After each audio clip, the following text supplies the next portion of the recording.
Hi, my name's Dave Holmes. Welcome back to CyclingVisio.com.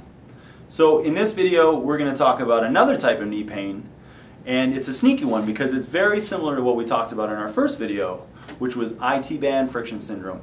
Now that is the most common cause of lateral knee pain, but this is another form of lateral knee pain, and it's what I call a quad tip strain. Now whereas IT band friction syndrome tends to come down on this part of the knee or kind of over to the side of the kneecap, quad tip strains tend to be higher up and more to the front, and they're usually right at the bottom end of where the quadricep dips down, and you can kind of, in well-defined legs, you can see that muscle ending.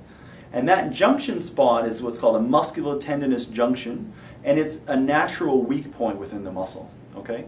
Now what causes it, where IT band friction syndrome is coming from an imbalance and a lack of rotation control through the hip, this is under the umbrella of a force production error problem.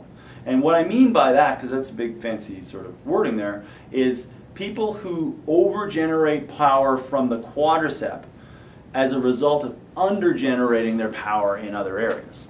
And I'll give you 3 guesses as to where I'm going to talk about undergenerating power from.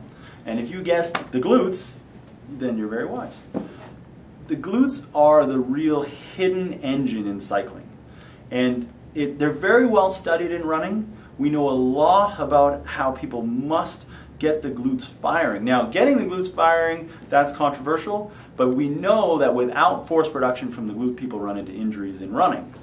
It hasn't been as well studied in the bike, but I can tell you without a doubt that it's true. If you underproduce force from the glute, you have to make up for that force somewhere else. And invariably, there's not many other places to go on a bike.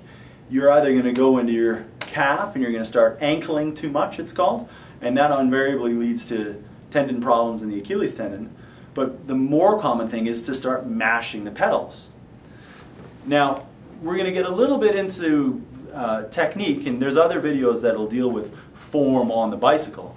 But if all we ever think about is this sort of scraping the mud off the shoe analogy where you're going forward and backward on the pedals, well, all that is bending and straightening the knee. And what that makes you think about is quadriceps and hamstrings. That's not going to solve the problem. Okay? You can't ever possibly compensate for force production in this quadricep through this hamstring. Okay? The hamstring is a very minor role in cycling. Okay? The hamstring compared to what the glute can produce for force is very small. So the actual solution is strengthening of the gluteal muscles to learn to push the pedal down from the hip. There is a lot of hidden wattage in this muscle, and if we can tap into that, we unload the quadriceps. They don't have to do so much work for the same given wattage output, and then those tissues aren't going to get strained. Okay? So if you're constantly suffering from quad tip injuries when the mileage gets really high or when the intensity level gets really high, chances are what you've got is weakness through the hip.